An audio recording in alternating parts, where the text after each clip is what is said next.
టమాటా చిక్కుడుగాయ కర్రీ ఎంత టేస్ట్గా ఉంటుందో తెలుసా. చిక్కుడుగాయలు ఏంటంటే నేను ఇక్కడ చిక్కుడుగాయలు తినండి, అంటే హైదరాబాద్లో చిక్కుడుగాయలు తినను, నాటుకాయలు ఊరు నుంచి తెప్పించుకుంటాను ఆంధ్ర నుండి.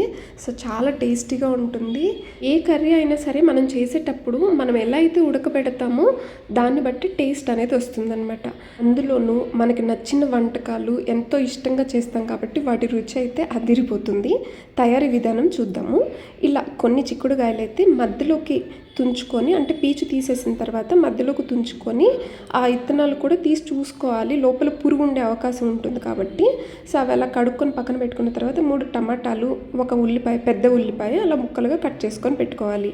ఉల్లిపాయ కూడా కొంచెం పెద్ద ముక్కలుగానే కట్ చేసుకోండి పొడుగ్గా. సో ఒక బాండీలో 2 టేబుల్ స్పూన్ల నూనె వేసిన తర్వాత తాలింపు గింజలు, ఎండుమిరపకాయ, కరివేపాకు వేసుకోవాలి. ఇప్పుడు ఉల్లిపాయలు వేసుకొని వాటిని వేపుకోవాలన్నమాట. ఫస్ట్ ఉల్లిపాయలు వేసుకొని అవి మరీ ఎక్కువ వేగిన దాకా కూడా ఉంచొద్దండి. వెంటనే పచ్చిమిర్చి 1 లేదా 2 పచ్చిమిర్చి మధ్యలోకి కట్ చేసుకొని వేసుకోవాలి. ఆ ఉల్లిపాయలు వేగేలోపు మనం ఏం చేద్దామంటే అల్లం వెల్లుల్లి పేస్ట్ అనేది దంచుకుందాము. అల్లం వెల్లుల్లి పేస్ట్ మన ఇంట్లో పట్టున్నా సరే అప్పటికప్పుడు దంచుకొని వేసుకుంటే ఇలాంటి కూరల్లో చాలా టేస్ట్ అనేది వస్తుందన్నమాట. ఈ బుడ్డ రోల్ అయితే నేను రీసెంట్గా అమెజాన్ నుంచి తెప్పించాను. నేను ఆర్డర్ చేసింది అల్యూమినియం ఆర్డర్ చేశాను, కానీ ఇది వచ్చిందనమాట. బట్ నాకైతే ఇది ఫ్రీగానే ఇచ్చారు వాళ్ళు. అంటే నేను ఇలా చెప్పాను, ఇలా వచ్చింది మాకు, మేము ఆర్డర్ చేసింది ఇది కాదు అనేసి వాళ్ళైతే మనీ రిటర్న్ చేసేసారనమాట. సో ఈ ప్రోడక్ట్ కూడా నాన్ రిటర్నబుల్, అందుకనే తీసుకోలేదు. సో ఇప్పుడైతే మనం అల్లం వెల్లుల్లి పేస్ట్ వేసిన తర్వాత అదేం పచ్చివాసన పోయేదాకా ఉంచాల్సిన పనే లేదండి. ఎందుకంటే మనకి ఉల్లిపాయతో పాటు ఇలా చిక్కుడుకాయలు కూడా వేగాలి కాబట్టి చిక్కుడుకాయలు కూడా వెంటనే వేసేయాలన్నమాట. ఎందుకంటే మనం వీటిని ఉడకపెట్టి వేయట్లేదు, ఉడకపెట్టి వేపుడు చేస్తే బాగుంటాయి. ఉడకపెట్టి కూర చేసేదానికంటే కూడా ఇలా డైరెక్ట్గా కర్రీలాగా చేసుకుంటేనే బాగుంటుంది. తర్వాత కాస్త ఉప్పు, కాస్త పసుపు వేసుకొని బాగా కలుపుకోవాలి. కలుపుకొని వీటిని సపరేట్గా కొంచెం సేపు ఉడికించాలి. టమాటా అనేది తర్వాత యాడ్ చేయాలన్నమాట, ఇప్పుడే యాడ్ చేయద్దు. ఎందుకంటే పులుపులో ఈ ముక్క ఉడకడం అనేది లేట్ అవుతుంది, టేస్ట్ కూడా కొంచెం వేరుగా అవుతుంది.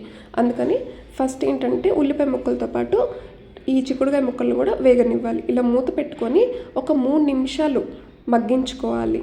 మధ్యలో కదిలీకుండా మగ్గించండి, మూత తీయనవసరం లేదు, ఏం మాడిపోవు, మీడియం ఫ్లేమ్లో ఉన్నా సరే. తర్వాత మూత తీసి ఇలా టమాటా ముక్కలు మనం ఏమైతే కట్ చేసి పెట్టుకున్నామో ఆ టమాటా ముక్కలు వేసుకొని, అలాగే కాస్త కారం, అంటే మా కారం కొంచెం స్పైసీగా ఉంటుంది కాబట్టి నేను చిన్న స్పూన్ తోటి 2 టీ స్పూన్లు వేసాను, అంటే 1 టీ స్పూనే సరిపోతుంది. కొంచెం కారం ఇంకా బాగా తినే వాళ్ళైతే ఇంకొక 1.5-2 స్పూన్ల వరకు వేసుకోవచ్చు. బాగా కలుపుకున్న తర్వాత మళ్ళీ మూత పెట్టుకొని ఒక 3 నిమిషాలు ఉడికించండి. మళ్ళీ ఎక్కువసేపు ఉడికించొద్దు, ఎందుకంటే అడుగంటే అవకాశం ఉంటుంది కాబట్టి. మనం కలిపేటప్పుడు చిక్కుడుకాయ మెత్తగా ఉంటుంది కాబట్టి అడుగు నుంచి లేపినట్టుగా కలపండి, లేదంటే చిదురు చిదురు అవుతుందన్నమాట. ఇప్పుడు ఒక్కసారి మీరు ముక్క ఉడికిందో లేదో చూడండి. తోలు కంటే కూడా ఆ సీడ్ ఏదైతే ఉంటుందో అది ఉడికింది అని అంటే ఇంక ఉడికినట్టే. ఆల్మోస్ట్ అయితే చిక్కుడుకాయ కర్రీ అనేది అయిపోయిందండి. మళ్ళీ మూత పెట్టుకొని ఇంకొక 4 నిమిషాలు ఉడికించుకుంటే మనకు కర్రీ అయితే రెడీ అయిపోతుంది. ఫైనల్గా ఇలా కొత్తిమీర యాడ్ చేసుకుంటే చాలా ఫ్లేవర్ వస్తుందన్నమాట. అండ్ దీనిలో వాటర్ కూడా పోసుకొని చేస్తారండి, కాకపోతే నేనైతే అసలు వాటర్ యాడ్ చేయలేదు. ఎందుకంటే కంప్లీట్ టేస్ట్ అనేది డైల్యూట్ అయిపోతుందన్నమాట. అది కొంచెం నీళ్ళలాగా ఉంటుంది. కొద్దిగా నీళ్ళు యాడ్ చేసుకొని మగ్గబెట్టుకున్నా సరే ఆ టేస్ట్ అనేది మారిపోతుంది కంప్లీట్గా.